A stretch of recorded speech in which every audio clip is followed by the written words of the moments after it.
Item ಯಾವುದೇ ಇರಲಿ try ಮಾಡಿ ಆಚಿ ಚಿಕನ್ ಮಸಾಲಾ. ಎಸ್ಐಆರ್ ಕುರಿತಂತೆಯೇ ಸಿಎಂ ಸಿದ್ದರಾಮಯ್ಯ ಅವರು ಮಹತ್ವದ ಸಭೆಯನ್ನ ನಡೆಸುವಂತ ಯೋಚನೆಯಲ್ಲಿರುವಂತದ್ದು. ಪಶ್ಚಿಮ ಬಂಗಾಳದಲ್ಲಿ ಆಗಿರುವಂತಹ ಬದಲಾವಣೆಗೆ ಈಗ ಎಸ್ಐಆರ್ ಸಾಕ್ಷಿ ಆಗಿರುವಂತದ್ದು. ಆ ಒಂದು ಉದ್ದೇಶದಿಂದ ಬಂಗಾಳದ ಫಲಿತಾಂಶದ ಬೆನ್ನಲ್ಲೇ ಸಿದ್ದರಾಮಯ್ಯ ಅವರು ಎಚ್ಚೆತ್ತುಕೊಂಡಿದ್ದಾರೆ. ಎಸ್ಐಆರ್ ವಿರೋಧಿ ಸಂಘಟನೆ ಹಾಗೂ ಹಿರಿಯ ಸಚಿವರ ಜೊತೆ ಸಭೆಯನ್ನ ನಡೆಸಲಿದ್ದಾರೆ. ಎಸ್ಐಆರ್ ಪರಿಣಾಮ ಸಾಧಕ ಬಾಧಕ ಕುರಿತ ಸಮಾಲೋಚನೆಯನ್ನ ನಡೆಸುತ್ತಾರೆ. ಡಿಎಸ್ಎಸ್, ಎಂಎಂಎಂ, ಕ್ರಿಶ್ಚಿಯನ್ ನಾಯಕ ಹಾಗೂ ರಾಜ್ಯ ರೈತ ಸಂಘ, ಆಪ್, ಸಿಪಿಎಂ, ಕರ್ನಾಟಕ ಜನಶಕ್ತಿ, ಸಿಪಿಎಂ, ವಿಪಿಐ, ಎಸ್ಡಿಪಿಐ ಸೇರಿ ಸಣ್ಣ ಪುಟ್ಟ ಸಂಘಟನೆಗಳ ನಾಯಕರ ಜೊತೆ ಸಿಎಂ ಸಿದ್ದರಾಮಯ್ಯ ಅವರು ಸಭೆಯನ್ನ ನಡೆಸ್ತಾ ಇರುವಂತದ್ದು. ಈಗ ಈ ಒಂದು ಎಸ್ಐಆರ್ ಕುರಿತಂತೆ ಸಿಎಂ ಸಿದ್ದರಾಮಯ್ಯ ಅವರು ಮಹತ್ವದ ಸಭೆಯನ್ನ ಕರೆದಿರುವಂತದ್ದು. ಪಶ್ಚಿಮ ಬಂಗಾಳದ ಚುನಾವಣೆಯ ಫಲಿತಾಂಶ ಏನು ಹೊರಬಂತು, ಅಲ್ಲಾಗಿರುವಂತಹ ಬದಲಾವಣೆಗಳಿಗೆ ಈಗ ಎಸ್ಐಆರ್ ಸಾಕ್ಷಿ ಆಗಿರುವಂತಹ ಕಾರಣ ಸಿದ್ದರಾಮಯ್ಯ ಅವರು ಇದರ ಬಗ್ಗೆ ಎಚ್ಚೆತ್ತುಕೊಂಡು ಈ ಒಂದು ದೊಡ್ಡ ಹೆಜ್ಜೆಯನ್ನ ತೆಗೆದುಕೊಂಡಿದ್ದಾರೆ. ಬಂಗಾಳದ ಫಲಿತಾಂಶದ ಬೆನ್ನಲ್ಲೇ ಸಿಎಂ ಸಿದ್ದರಾಮಯ್ಯ ಅವರು ಎಚ್ಚೆತ್ತುಕೊಂಡಿರುವಂತದ್ದು. ಎಸ್ಐಆರ್ ವಿರೋಧಿ ಸಂಘಟನೆಗಳು ಹಾಗೂ ಹಿರಿಯ ಸಚಿವರ ಜೊತೆ ಸಿಎಂ ಸಿದ್ದರಾಮಯ್ಯ ಅವರು ಸಭೆಯನ್ನ ನಡೆಸುವಂತದ್ದು. ಎಸ್ಐಆರ್ ಪರಿಣಾಮ, ಅದರ ಸಾಧಕ ಬಾಧಕಗಳ ಕುರಿತು ಸಮಾಲೋಚನೆ ನಡೆಸುತ್ತಾರೆ. ಈ ಬಗ್ಗೆ ಹೆಚ್ಚಿನ ಮಾಹಿತಿಯನ್ನು ನಮ್ಮ ಪ್ರತಿನಿಧಿ ರಾಜಪ್ಪ ನೀಡ್ತಾ ಹೋಗ್ತಾರೆ. ರಾಜಪ್ಪ, ಈಗ ಸಿಎಂ ಸಿದ್ದರಾಮಯ್ಯ ಅವರು ಎಚ್ಚೆತ್ತುಕೊಂಡಿದ್ದಾರೆ. ಎಸ್ಐಆರ್ ವಿಚಾರವಾಗಿ ಬಂಗಾಳದಲ್ಲಿ ಆಗಿರುವಂತಹ ಬದಲಾವಣೆಗಳಿಂದಾಗಿ ಸಿಎಂ ಸಿದ್ದರಾಮಯ್ಯ ಅವರು ಈ ಒಂದು ನಡೆಯನ್ನ ತೆಗೆದುಕೊಂಡಿರೋದ್ರ ಬಗ್ಗೆ ಹೇಳೋದಾದ್ರೆ. ಸುನಿಧಿ, ಮುಖ್ಯಮಂತ್ರಿ ಸಿದ್ದರಾಮಯ್ಯ ನೇತೃತ್ವದಲ್ಲಿ ಇಂದು ಎಸ್ಐಆರ್ ಕುರಿತು ಒಂದು ಸಭೆಯನ್ನು ನಡೆಸಲಾಗಿದೆ. ಈ ಒಂದು ಸಭೆಯನ್ನ ಕೆಲವು ಸಂಘಟನೆಗಳು ಮುಖ್ಯಮಂತ್ರಿಗೆ ಮನವಿ ಮಾಡಿದ ಹಿನ್ನೆಲೆಯಲ್ಲಿ ಈ ಒಂದು ಸಭೆಯನ್ನು ಕರೆಯಲಾಗಿದೆ.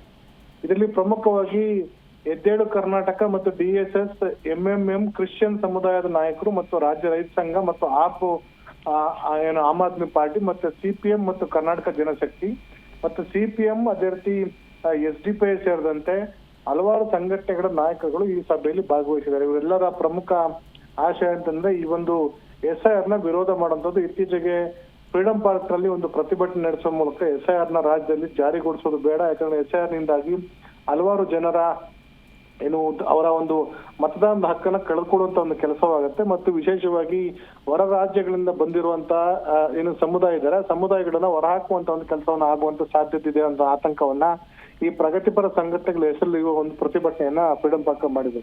ಅದರ ಮುಂದುವರೆದ ಭಾಗವಾಗಿ ಮುಖ್ಯಮಂತ್ರಿ ಅವರಿಗೆ ಮನವಿಯನ್ನು ಮಾಡಿದ್ರು. ಈ ಒಂದು ಸಂಬಂಧಪಟ್ಟಂತೆ ನಾವು ಮುಖ್ಯಮಂತ್ರಿಗಳಿಗೆ ಮಾಹಿತಿಯನ್ನು ನೀಡಬೇಕು ಮತ್ತು ನಿಮ್ಮ ಜೊತೆ ಚರ್ಚಿಸಬೇಕು ಅಂತ. ಆ ಒಂದು ಹಿನ್ನೆಲೆಯಲ್ಲಿ ಮುಖ್ಯಮಂತ್ರಿಗಳು ಇಂದು ಸಭೆಯನ್ನು ಕರೆದಿದ್ರು. ಆ ಸಭೆಯಲ್ಲಿ ಡಿಸಿಎಂ ಡಿ ಕೆ ಶಿವಕುಮಾರ್ ಸೇರಿದಂತೆ ಸುಮಾರು 8ಕ್ಕೂ ಹೆಚ್ಚು ಜನ ಸಚಿವರು, ಪ್ರಿಯಾಂಕ ಖರ್ಗೆ, ಇಂಧನ ಸಚಿವರಾದ ಕೆಜೆ ಜಾರ್ಜ್ ಇರ್ಬೋದು, ಬೋಸರಾಜ್, ಶಿವರಾಜ್ ತಂಗಡಗಿ, ಅದೇ ರೀತಿ ಶರಣಪ್ರಕಾಶ್ ಪಾಟೀಲ್, ಪ್ರಿಯಾಂಕ ಖರ್ಗೆ, ಲಕ್ಷ್ಮೀ ಹೆಬ್ಬಾಳ್ಕರ್ ಸೇರಿದಂತೆ ಸುಮಾರು 8ಕ್ಕೂ ಹೆಚ್ಚು ಜನ ಸಚಿವರು ಸಹ ಈ ಸಭೆಯಲ್ಲಿ ಭಾಗವಹಿಸಿದ್ರು.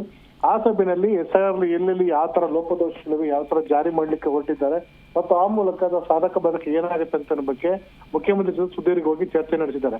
ವಿಶೇಷವಾಗಿ ಮುಂಬರುವಂತ ಚುನಾವಣೆ, ಸ್ಥಳೀಯ ಸಂಸ್ಥೆಗಳ ಚುನಾವಣೆ ಇರಬಹುದು ಮತ್ತು ಮುಂಬರುವಂತ ವಿಧಾನಸಭೆ, ವಿಧಾನ ಪರಿಷತ್ನ ಚುನಾವಣೆಗಳನ್ನು ಸಹ ದೃಷ್ಟಿಯಲ್ಲಿಟ್ಟುಕೊಂಡು ಈ ಒಂದು ವಿಷಯದಲ್ಲಿ ಚರ್ಚೆ ನಡೆಸಲಾಗಿದೆ. ಈಗಾಗಲೇ ರಾಜ್ಯ ಸರ್ಕಾರನು ಕಾಂಗ್ರೆಸ್ ಪಕ್ಷ ಎಸ್ಐಆರ್ ಗೆ ವಿರೋಧ ವ್ಯಕ್ತಪಡಿಸಿದೆ. ಆ ಒಂದು ಹಿನ್ನೆಲೆಯಲ್ಲಿ ಈ ಒಂದು ಸಭೆಯ ಮಾತು ಪಡ್ಕೊಂಡಿದೆ. ಅದರ ರಾಜ್ಯ ಸರ್ಕಾರ ಎಸ್ಐಆರ್ ನ ವಿರೋಧ ಮಾಡಿದ್ರು ಸಹ ಚುನಾವಣಾ ಆಯೋಗ ಎಸ್ಐಆರ್ ನ ಮಾಡೇ ಮಾಡುತ್ತೆ. ಅದೇ ಇತ್ತೀಚೆಗೆ ಹುಬ್ಬಳ್ಳಿಯಲ್ಲಿ ಒಂದು ಪ್ರಕರಣ ನಡೆದಿತ್ತು. ಎಸ್ಐಆರ್ ಮಾಡ್ಲಿಕ್ಕೆ ಹೊರಟಿದ್ದಂತ ಅಧಿಕಾರಿಗಳ ವಿರುದ್ಧ ಕಾರ್ಯಕರ್ತರು ಮುಗಿಬಿದ್ದಂತದ್ದು. ಅದೇ ರೀತಿ ಬೇರೆ ಬೇರೆ ರಾಜ್ಯದ ಬೇರೆ ಬೇರೆ ಭಾಗದಲ್ಲೂ ಸಹ ಎಸ್ಐಆರ್ ಮಾಡ್ಲಿಕ್ಕೆ ಚುನಾವಣಾ ಆಯೋಗ ಮುಂದಾಗಿದೆ. ಆದ್ರೆ ರಾಜ್ಯ ಸರ್ಕಾರ ಸ್ಥಳೀಯ ಸಂಸ್ಥೆಗಳ ಚುನಾವಣೆ ಇರಬಹುದು, ಜಿಬಿ ಇರಬಹುದು ಮತ್ತು ಬಿಬಿಎಂಪಿ ಸೇರಿದಂತೆ ಜಿಲ್ಲಾ ಪಂಚಾಯತ್, ತಾಲೂಕ್ ಪಂಚಾಯತ್ ಎಲೆಕ್ಷನ್ಗೂ ಸಹ ರಾಜ್ಯ ಸರ್ಕಾರ ಅಥವಾ ಕರ್ನಾಟಕ ರಾಜ್ಯ ಚುನಾವಣಾ ಆಯೋಗದ ಮೂಲಕ ನಡೆಸಬೇಕು ಅಂತ ಅನ್ನೋದು ಮತ್ತು ಚುನಾವಣಾ ಆಯೋಗವೇ, ರಾಜ್ಯ ಚುನಾವಣಾ ಆಯೋಗ ಮಾತ್ರ ಈ ಒಂದು ಮತಪಟ್ಟಿ ಪರಿಷ್ಕರಣೆ ಮಾಡಬೇಕು ಹೊರತು ಕೇಂದ್ರ ಚುನಾವಣಾ ಆಯೋಗ ಮಾಡಬಾರ್ದು ಅಂತ ಒಂದು ತೀರ್ಮಾನವನ್ನು ಸಹ ರಾಜ್ಯ ಸರ್ಕಾರ ತೆಗೆದುಕೊಂಡಿದೆ. ಆ ಮೂಲಕ ಕೇಂದ್ರ ಚುನಾವಣಾ ಆಯೋಗ ಮಾಡುವಂತಹ ತೀವ್ರ ತರನಾದಂತಹ ಮತಪಟ್ಟಿ ಪರಿಷ್ಕರಣೆಗಿಂತ ತಮ್ಮದೇ ಒಂದು ಮತಪಟ್ಟಿಯನ್ನು ಪರಿಷ್ಕರಣೆ ಮಾಡುವ ಮೂಲಕ ತಾವೇ ಒಂದು ಚುನಾವಣೆ ನಡೆಸಬೇಕು ಅಂತ ಚಿಂತನೆಯಲ್ಲಿ ರಾಜ್ಯ ಸರ್ಕಾರ ಮುಂದಾಗಿದೆ.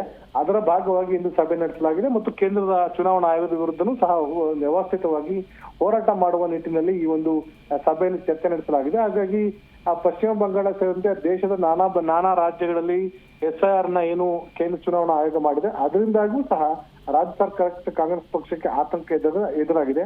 ಆ ಒಂದು ವಿಷಯನೂ ಸಹ ಯಾವ ತರ ಅದನ್ನು ನಿಭಾಯಿಸಬೇಕು, ಯಾವ ರೀತಿ ಚುನಾವಣಾ ಆಯೋಗ ಕೈಗೊಳ್ಳುವ SIR ನ ನಾವು ತಪ್ಪಿಸ್ಕೊಳ್ಬೇಕು ಅಥವಾ ಅವ್ರನ್ನ ಯಾವ ತರ ಪ್ರೊಟೆಕ್ಟ್ ಮಾಡಬೇಕು ಅನ್ನೋ ಬಗ್ಗೆನೂ ಸಹ ಈ ಸಭೆಯಲ್ಲಿ ಸಮಗ್ರವಾಗಿ ಚರ್ಚೆ ನಡೆಸಲಾಗಿದೆ. ಸುನಿಧಿ, ಧನ್ಯವಾದಗಳು ರಾಜಪ್ಪ ನಿಮ್ಮೆಲ್ಲ ಮಾಹಿತಿಗಾಗಿ.